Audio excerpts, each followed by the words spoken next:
The test is in 4 parts. At the end of the test, you will be given 10 minutes to transfer your answers to the answer sheet. Now turn to Part 1.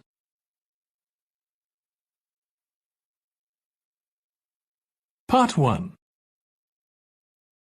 You will hear a conversation between a rental agent, whose name is Chase, and Brooke, who is looking for accommodation. First, you have some time to look at questions 1 to 4.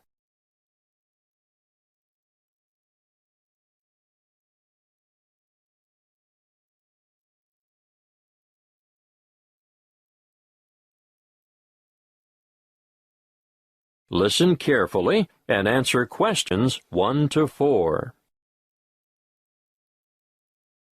Good morning. My name is Chase, duty agent. Good morning, Chase. I'm Brooke Fields, and I'm looking for new accommodation. I'm sure I can help you with that, but let's get some particulars first, Brooke. What did you say your family name is? Fields. Good. Now, how old are you, Brooke? 26, almost. I'm still 25, but my birthday is next month, on the 24th of September. I see. And how long have you been in Australia? Quite a while now. I came 3 years ago and spent 18 months in Melbourne at first. How long have you been in Brisbane? A year. But... Oh yes, I forgot to say, I was in Adelaide for 6 months, but the weather was too cold in winter, and I didn't like it there. You'll like it here, then? Oh, yes, I do. No. There. You'll like it here, then? Oh, yes, I do. Now, what's your current address? Unit 4, 5 Trade Winds Crescent. But I'm only there for 3 more weeks. I've given notice already. I'm going to have to move quickly to find you something soon. What's the postcode for Trade Winds Crescent? 5217. Thank you. This unit you're renting now, is it 1, 2, or 3 bedrooms? 2 bedrooms and 1 bathroom. And are you looking for something similar in a unit or an apartment? Yes, 2 bedrooms will suit me just fine. But I often have family or other visitors come to stay, so I'd like an extra bathroom. I can understand that. Look, I've just listed an apartment with 2 bathrooms that might suit you. Look, have you got time now? Good. Before you hear the rest of the conversation, you have some time to look at questions 5 to 10.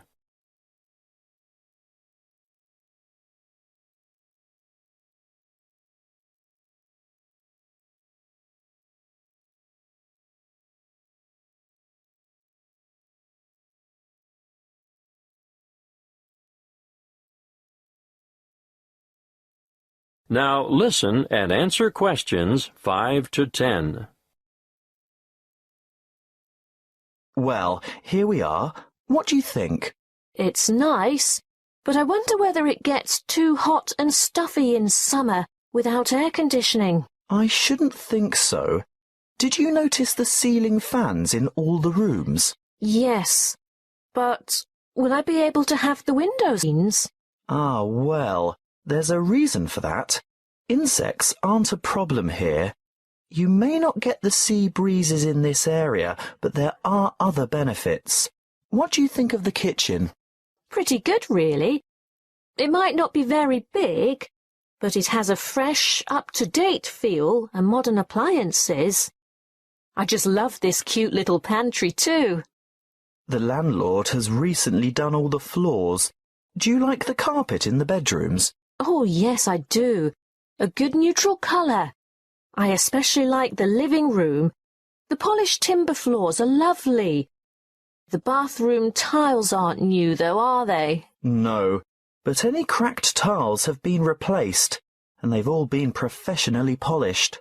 Anyway, I'm glad you like the apartment. I think I know why. The owner is an interior decorator. Oh, that explains it. The owner is an interior decorator. Oh, that explains it. But there's just one problem, though. What's that? The rent is $300 a week. That's a bit more than I have been paying. Well, this is a better area than where you've been living, and the apartment is beautifully appointed. Yes, but $280 is my budget, really. And how am I going to raise 4 weeks' rent for the bond? That's $1,200. Well, that could be negotiable. I'll talk to the landlord and see how he feels. He might consider taking 3 weeks instead. By the way, could you sign a long-term lease? No worries. I've just started a new job in the city, so I'll be around for quite a few years, I hope. Well, that's great. Is your salary direct for regular rental payments? I suppose. But I paid my last landlord by cheque, or sometimes cash. Well, our agency only accepts electronic methods of payment. It's more secure, and it keeps the bookwork nice and tidy. Yes, I see. Well, think it over, but you'll have to be quick. A property like this will be snapped up in no time. Oh, one more thing. It's a bit unusual in this day and age where tenants are expected to cover all the utility bills, like power, telephone and internet, but for some reason the water is bulk billed to the whole apartment block, so the charge for that is included in the rent. Well, that's a bonus, I guess. That is the end of part 1. You now have 1 minute. That is the end of part 1. You now have 1 minute to check your answers to part 1.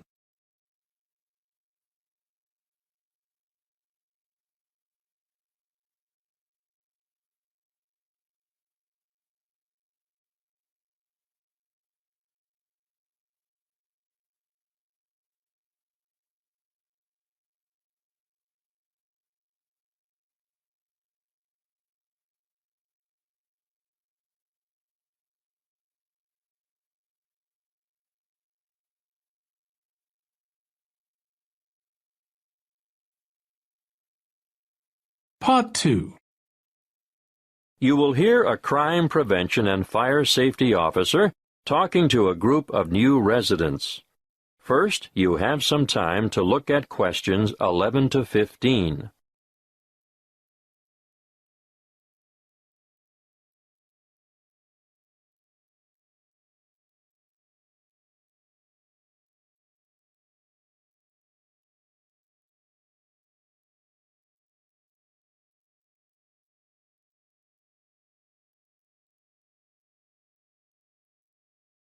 Listen carefully and answer questions 11 to 15. Good evening. Last week, Mr. Jenkins spoke to you about home security. My name is Malcolm Fletcher, and tonight I'm going to talk about personal safety when driving and fire safety in the home. Of course, we shouldn't go around perpetually frightened of all the bad things that might happen to us, but there are some sensible precautions that we should all take to avoid getting hurt. You probably know already that a great number of serious assaults occur in the vicinity of motor vehicles. You should always be and check the rear seat of your car before getting in. This is especially important in isolated parking areas or the far corners of major shopping complexes. Now, once inside your car, get into the habit of locking the doors. Always keep the windows up and the doors locked, especially if you're traveling alone. If at all possible, steer clear of isolated roads after dark. Even with all the high-tech communication devices we have today, many serious crimes are committed on lonely back roads. Make sure your vehicle is mechanically sound, and ensure you have adequate fuel in the tank at all times. If your vehicle does break down in a lonely spot, lift the bonnet and then lock yourself inside the car and call for help on your mobile phone. Never, under any circumstances, leave your vehicle and go with a stranger. It is better to wait for the police or some other emergency vehicle to stop and offer assistance. Of course, you should never pick up a hitchhiker. Some of the most serious crimes committed in this country have been a direct result of this foolish practice. If you think you're being followed by someone in another vehicle, ideally you should drive to the nearest police station. But if there isn't one within easy reach, drive to the nearest open service station or shop, or the nearest occupied house. Now, we are lucky enough to have a police station in this area. Do any of you know where it is? Look at this map on the screen, and I'll show you how to get to it from the community centre where you are now. Then, when you get home, you can work out how to get there from other directions. From the community centre, go along Bayview Street toward Maiden Avenue. At the roundabout, take the second exit onto Lee Street Medical Clinic, and at the next roundabout, take the first exit onto Moore Street. You should continue on Moore Street until you have passed the little block of shops on the left and the church on the right. Stay on Moore Street until you go over the bridge, and then turn right into Canal Street. You'll find the police station on the corner of Canal Street and Cockleshell Court. Before you hear the rest of the talk, you have some time to look at questions 16 to 20.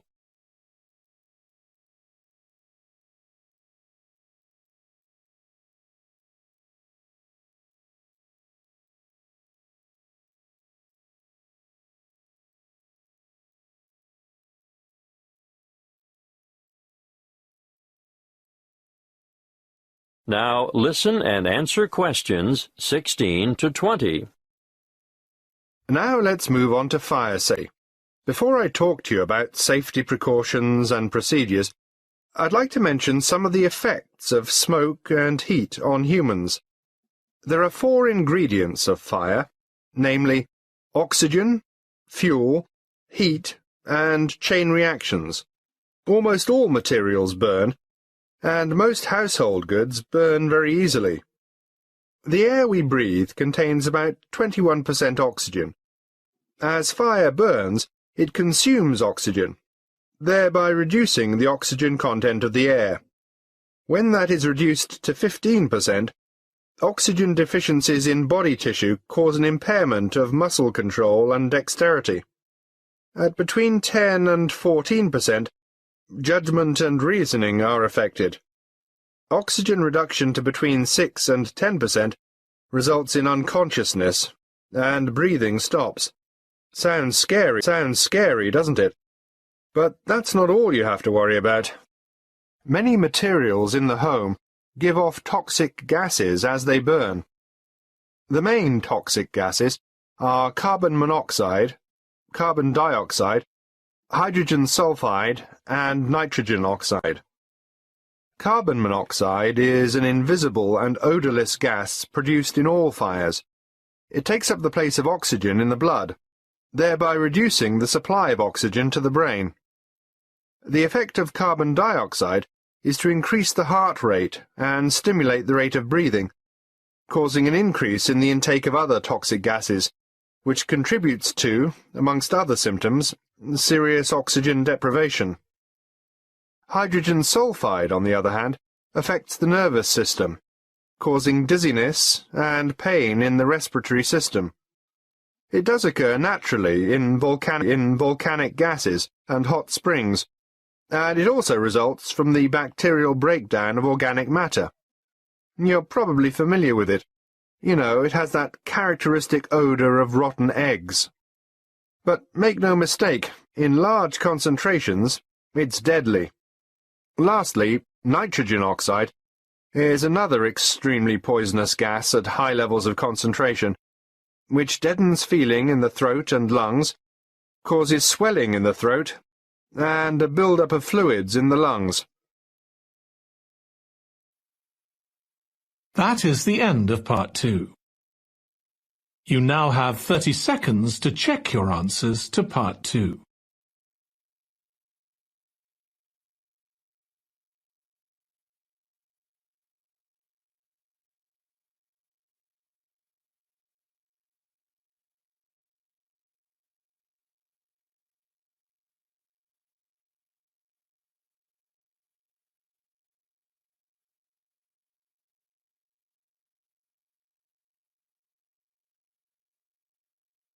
Part 3. You will hear a conversation between a thesis supervisor and a student who is preparing for postgraduate study. First, you have some time to look at questions 21 to 27.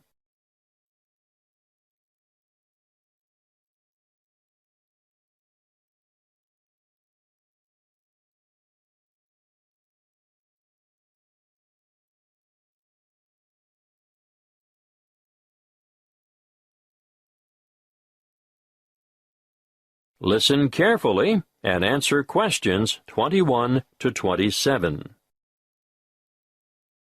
Good morning. I'm glad you came to see me. Good morning, Dr. Newell. I made an appointment as soon as I got your message. I'll get straight to the point, Archie. It's about your research proposal. It's not even set out correctly. I understand that you haven't done the unit on research and academic inquiry yet, but nevertheless. I must admit, Dr. Newell, I was in a bit of a muddle about just how to approach the whole thing. Well, start a new page in your notebook and listen carefully. I'll run through it with you briefly. I'd really appreciate that. Right. Well, for a start, where's your title? I don't think we can consider all this rambling at the top of the page. A convincing title. It should be descriptive but concise. You can even omit the preamble, an investigation of. Okay, a clear and compelling title. Well, let's move on to the abstract. Compelling title. Well, let's move on to the abstract. Yeah, I'm not really sure I know what that is. It's the aim of your investigation. Yours is only a relatively short dissertation, but you'll still have to include the research question, the rationale for the research, the methods you'll use, and what you expect the main findings to be. But I don't know what I'll find because I haven't done the research yet. But you must have some idea.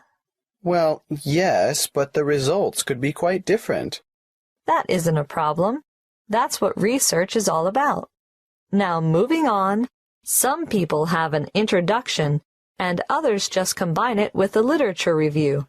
In your case, I'd probably suggest you just go with a literature review. This is where I note down the books and articles that are related to my field of study, right? Well, it's a little more than that. You have research fits into a certain area.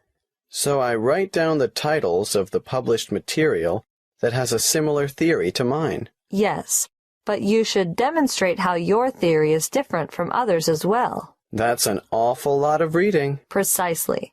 What you have at the moment is woefully inadequate.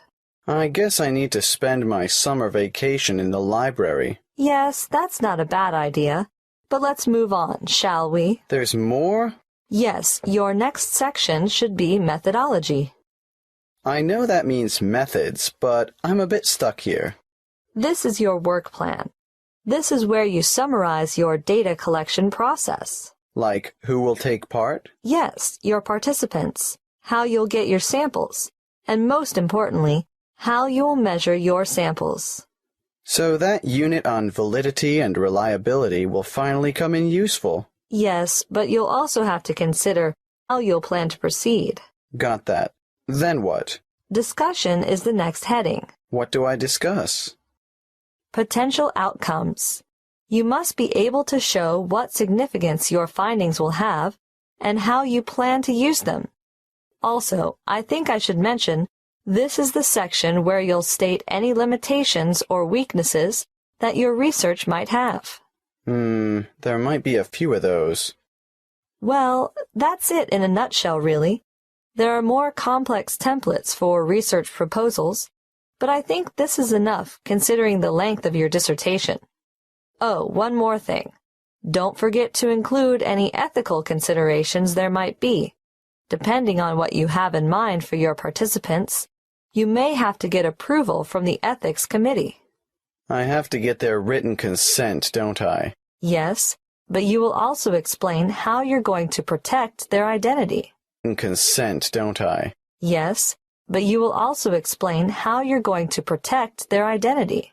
Oh, fine. I think I can handle that. Thanks very much, Dr. Newell. Before you hear the rest of the conversation, you have some time to look at questions 28 to 30.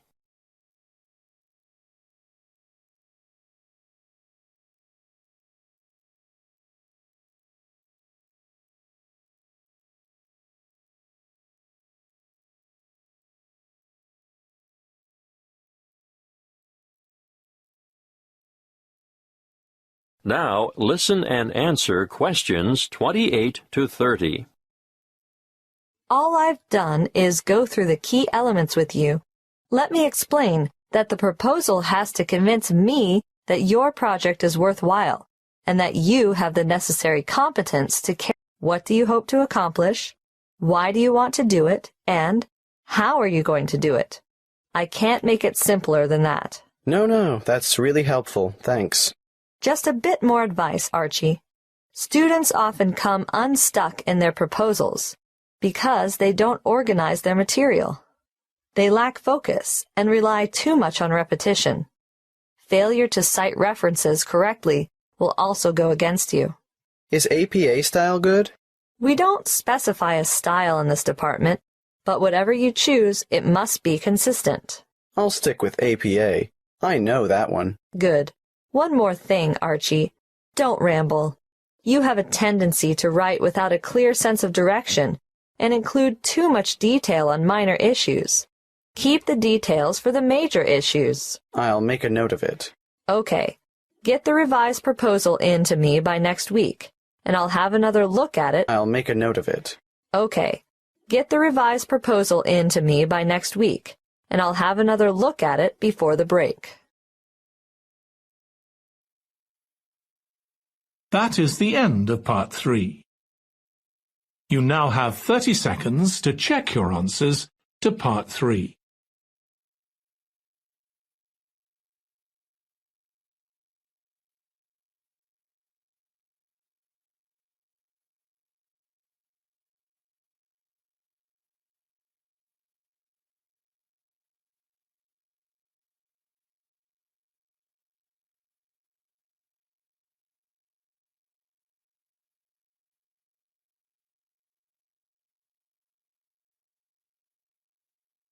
Part 4. You will hear a talk on the topic of decision-making and problem-solving. First, you have some time to look at questions 31 to 40.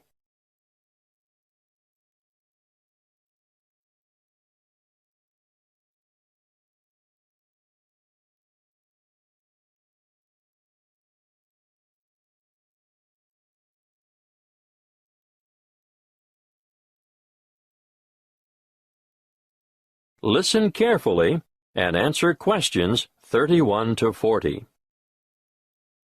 Good morning.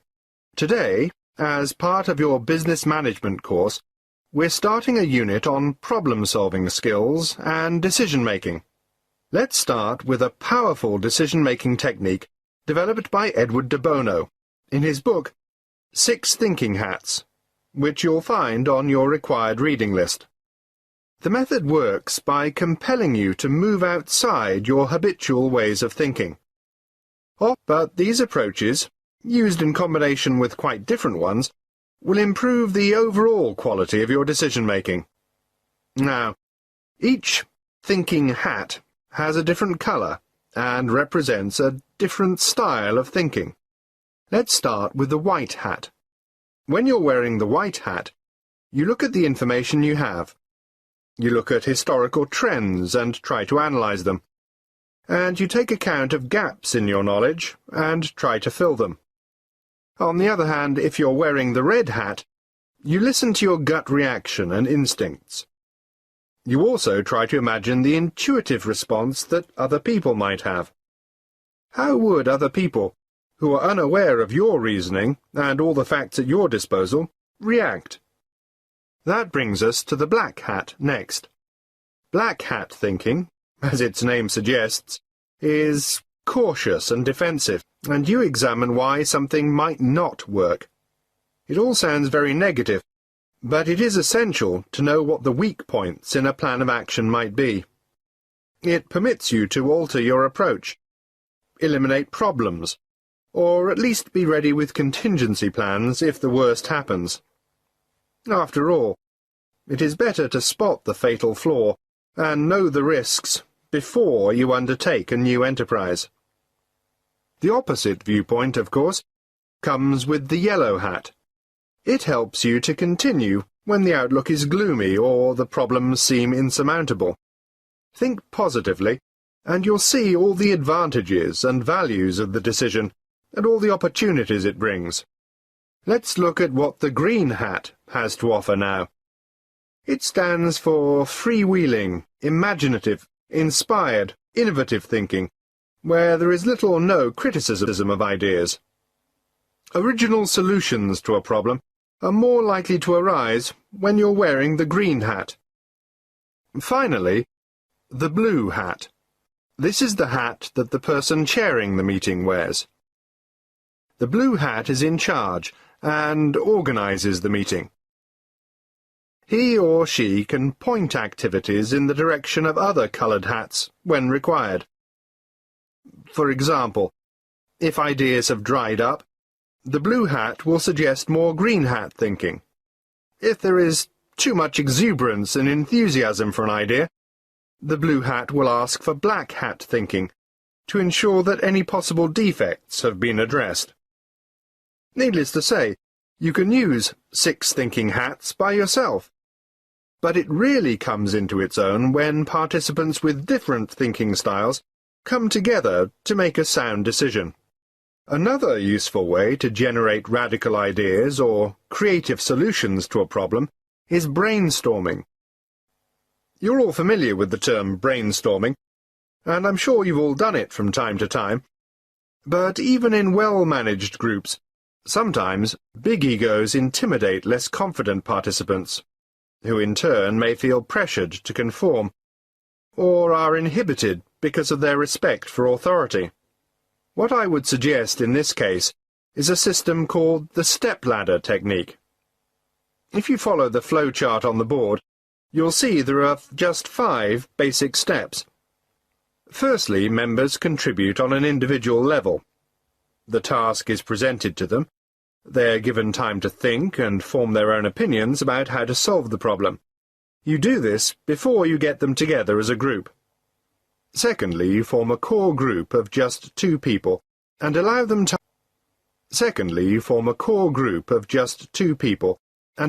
time to discuss the topic of concern.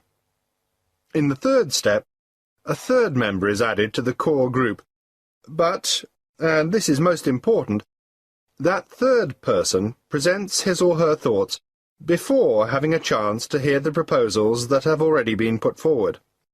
When all 3 have explained their ideas, then they can consider their options collectively. In step 4, the same process is repeated. A word of advice here. Keep the group small to maximize effectiveness. You can limit the numbers to 4, or add more, but I wouldn't go above 7, not if you want a good quality decision.